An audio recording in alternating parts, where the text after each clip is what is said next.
Long before the world knew her name, before she became the villain in bedtime stories, there lived a fairy whose wings touched the sky. This is the untold story of Maleficent, a tale of love, betrayal, and redemption.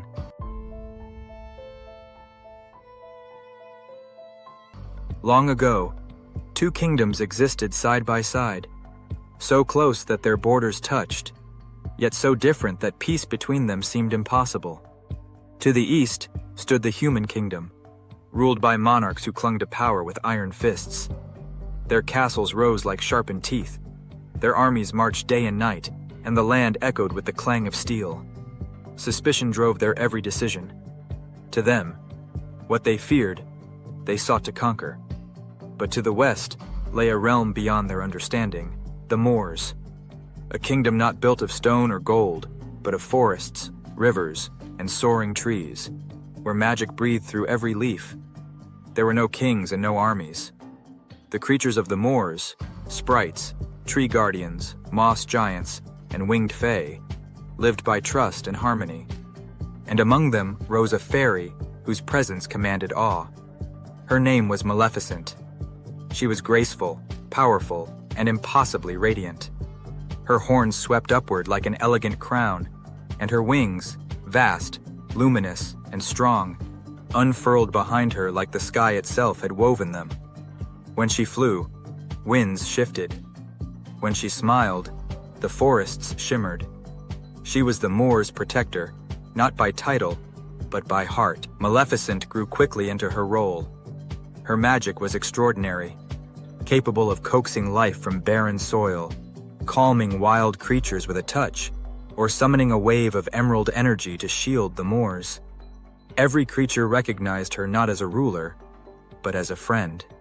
One afternoon, while patrolling the borders, she encountered something unusual, a young human boy trespassing into the Moors. His name was Stefan. He was thin, ragged, and clearly frightened, yet his eyes carried a spark of ambition. When confronted, he did not attack, only apologized, trembling, but curious. Maleficent sensed no threat. Instead, she sensed loneliness. Thus began a friendship no one expected.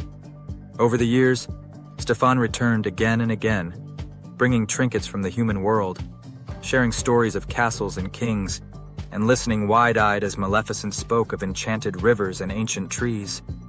They met at the border stone, where sunlight filtered through the forest canopy in golden shards. Stefan would laugh. Maleficent would soar above the treetops to make him gasp. She trusted him, fully, freely, and without hesitation.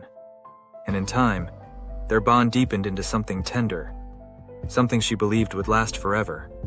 But humans grow, and with each passing year, Stefan's visits became fewer. He worked in the castle, climbing the social ladder with the same hungry ambition that had once flickered in his young eyes. Though Maleficent waited for him, the boy who had brought her laughter slowly vanished into the world of crowns and greed. Yet she still believed in him. She believed that the boy she once knew lived somewhere beneath the armor he had built. One night, news spread across the human kingdom. Their king, obsessed with conquering the Moors, had led his army into battle, and failed disastrously. His soldiers had fled in fear at the sight of Maleficent defending her realm. Her wings spread wide and glowing with raw power. Humiliated and enraged, the king made a vow. Whoever defeats the winged fairy will inherit my crown. The castle buzzed with whispers. Stefan heard them too, and something in him stirred, something darkened by ambition. Stefan returned to the Moors after so many years. Maleficent saw him standing alone at the border stone and felt the same warmth she once carried as a child. She descended gracefully, wings shimmering like polished obsidian, and welcomed him without hesitation. He spoke softly, apologizing for his long absence, claiming he wished only to see her again. She believed him, because she wanted to, because trust had woven itself into her heart. They talked for hours, under moonlight and stars. When fatigue settled over her, she rested beside him. Stefan sat near her wings, brushing his fingers across the feathers, marveling at their strength.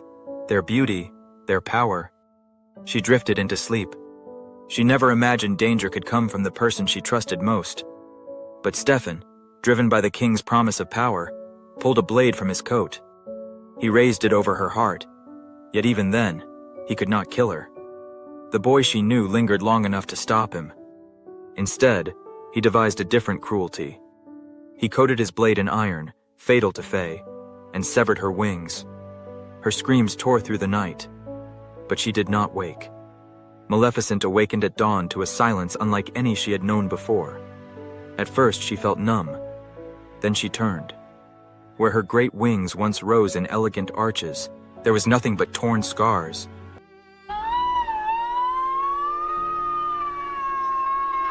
She screamed, her voice echoing with fury, grief, and betrayal. The forest trembled. Leaves curled in pain. The sky darkened as if mourning with her. Her wings, her pride, her freedom, her very identity were gone, stolen by the man she loved. In the human kingdom, Stefan presented the wings to the dying king. The sight of them confirmed his triumph. He climbed to the throne, bathed not in honor, but in deceit. And Maleficent changed. Her sorrow twisted into anger. Her anger hardened into resolve. She shaped armor of thorns around her heart and draped herself in shadows. The once bright guardian of the moors became a dark sentinel, still powerful, still majestic, but no longer gentle. She claimed the moors as her own, growing a twisted wall of brambles at the borders, sealing her world from human trespass. Forests bowed to her magic. Creatures obeyed her out of fear and loyalty intermixed. One day, she saved a raven from a hunter's trap. With a whisper of magic, she transformed him into a man. His name was Diaval. He became her eyes and wings, her enduring companion.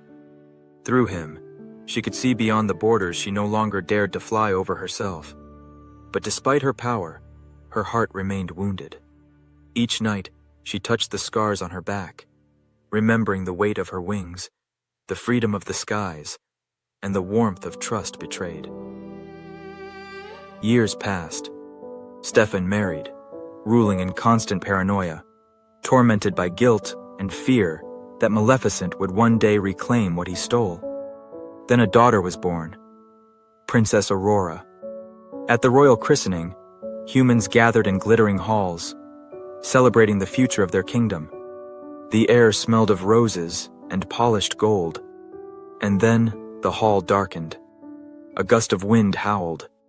Maleficent entered, towering, elegant, terrifying. Her horns gleamed like obsidian. Her silhouette filled the chamber, her presence crushing and majestic. Gasps filled the room. Stefan froze. Maleficent, with a voice cold as carved stone, declared her curse.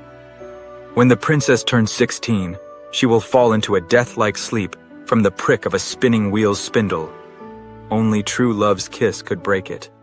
She said it with certainty, because she no longer believed true love existed. Aurora grew, hidden away in a cottage deep in the forest under the care of 3 well-meaning but hopelessly incompetent pixies.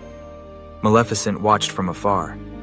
At first, she watched out of spite, wanting to witness the fall of the child whose birth had sparked her rage.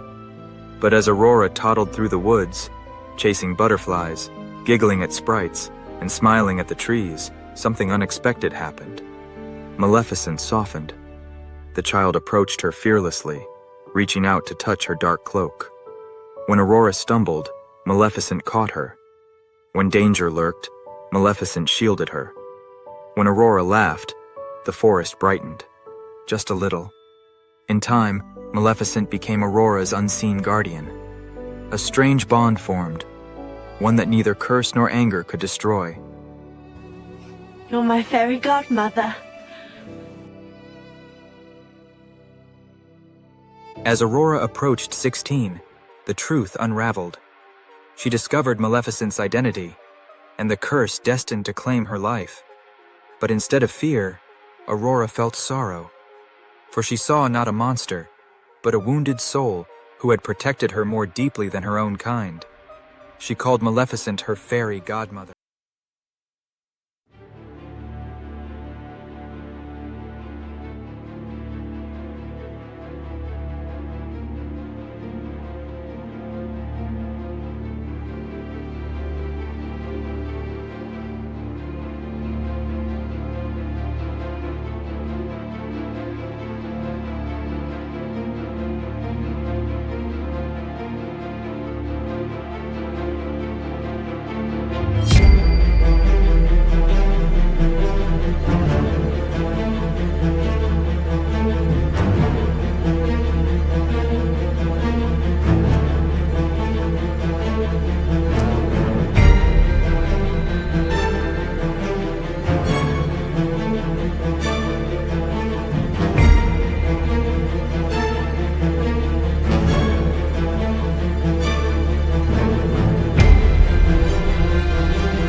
Aurora became queen of both kingdoms, uniting humans and fae.